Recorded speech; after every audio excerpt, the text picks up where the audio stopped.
Bizlar bilan A0 kitobini davom etayotgan edik. Bugun 3-darsimiz. Al-kalimatul jadida, yangi so'zlar. Shifokor, ya'ni kasbkorga oid so'zlarni ko'rib chiqamiz bugun. Shifokor tabibun, ko'pligi atibba'u. Muallimun, o'qituvchi, muallimuna, o'qituvchilar. Muhandisun, muhandis, muhandisuna, muhandislar. Muhamin, advokat, muhamuna bo'lsa advokatlar. Tobbaxun, oshpaz, tobbaxuna, oshpazlar. Shurtiyun, militsioner, shurtiyuna, ko'pligi. Mumarridatun, hamshira, mumarridatun, hamshiralar. Rassamun, rassom, rassamuna, rassomlar. Muhazzibun, jurnalist, muhazzibuna, jurnalistlar. Muhasibun, buxgalter, hisobchi, muhasibuna, demak hisobchilar. Fallahun, dehqon, fallahuna, dehqonlar. Xobbazun, nonvoy, xobbazuna, nonvoylar. Saiqun, haydovchi, saiquna, haydovchilar. Musavvirun, fotograf, rassom, ya'ni rasmga oladigan. Musavviruna, rassomlar. Tabibun, baytoriyun, veterinariya doktor, ya'ni mol doktor deymiz. Hayvonlar doktori, mol doktor desak xafa bo'lishadi ular. Atibba'u, baytoriyuna, bu o'sha buni ko'pligi. Mudirun, direktor, mudara'u yoki mudiruna, direktorlar. Katibun, yozuvchi, kuttabun, yozuvchilar. Hop, ko'rsatish almashlarini davom etamiz. Mana biz bildik o'tgan safargi darslarimizda hada bu yaqindagi narsalarga, hadihi bu muannas yaqindagi narsalar birligida. Zalika anavu.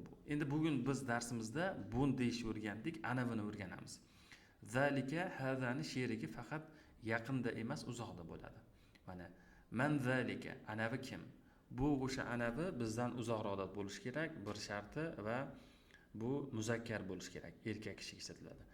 Man zalika deganda o'sha erkak jinsidagi odam bo'lishi kerak. Man zalika deb mana anavi kim deb o'qituvchini muzakkari, ya'ni erkak o'qituvchiga aytadi. Man zalika muallimun. Man zalika tabibun. Anavi kim, u kim, u o'qituvchi, u kim, u shifokor. U deganda endi anavi degan ma'noda bu yerda. Xuddi shuni muannas shakli man tilka. Ma'nosi u kim, anavi kim deganda ayol kishi ishlatiladi. Misol uchun man tilka tolibatun. Man tilka muhandisatun. Anavi kim yoki u kim, u muhandis ayol.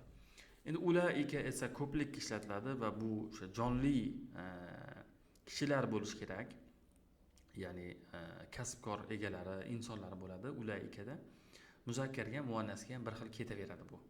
Misol uchun mana ulaika, ana ular kimlar? Ulaika, ular, ya'ni ular kimlar? Ular uzoqdagi ko'p kishilarni ko'rsatishda foydalanadigan ayol va erkaklarga ishlatilaveradi. Man ulaika atibba, ular kimlar? Ular shifokorlar. Man ulaika muallimatun, ya'ni atibba muzakkari ko'pligi, muallimatun muannas ko'pligi. Ikkalasiga ham ulaika ketaverar ekan. Bizni demak gap qoliplarimiz chiqadi bundan keyin. Man zalika deganda mana gaplar bor, bularni tarjima qilasiz. Mana man zalika, anavi kim? Zalika tabibun, anavi tabib. Man tilka deb shuni muannas shakliga mana gaplar berilyapti, yoniga tarjima yozamiz. Man ulaika deb mana ko'plik keladi bundan keyin. Yana bir tamrinimiz bor, mashqimiz. Man bilan beramiz. Man zalikami tilkami ulaikami. Buni zalika tilka ulaikani ishlatishlikni qayerdan bilamiz desak, o'zidan keyin kelayotgan mana bu so'zga qaraymiz. Ya'ni kimga ishora qilyapsiz?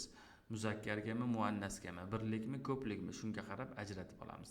Masalan, mana tabibun birlikda turibdi, shuning uchun biz zalikani ishlatamiz. Al-hivar, ya'ni suhbat bor, dialog. Marhaban, marhaban javobi. Ahlan va sahlan, xush kelibsiz. Ahlan bika yoki biki deb muzakkar muannasga o'zgaradi. Siz ham xush kelibsiz, xush ko'rdik deganga o'xshagan. Masmuk, isming nima? Ismi Umar va masmuk. Va sening isming nima? Ismi Salim. Min ayna anta? Sen qayerdansan? Ana min O'zbekiston, men O'zbekistondanman. Ma mihnatuk? Mehnating, kasbing nima? Mehnati mudarrisun va anta, va senchi? Mehnati tabibun, kasbim shifokor. Ana sa'idun bi liqa'ik. Men seni uchratganimdan baxtiyorman. Tasharrafna, xursandman tanishganimdan, ilal liqo, ko'rishguncha. Ma'assalam, ko'rishguncha, ya'ni salomatlikgacha degan. Xo'p, 10 ta gapimiz bor. Bularni arabchaga tarjima qilamiz va buni esa o'zbekchaga tarjima qilamiz. Shunda tugaydi bu. Xo'p, keyin kichkinagina nossun bor. Ya'ni matn. Oila haqida.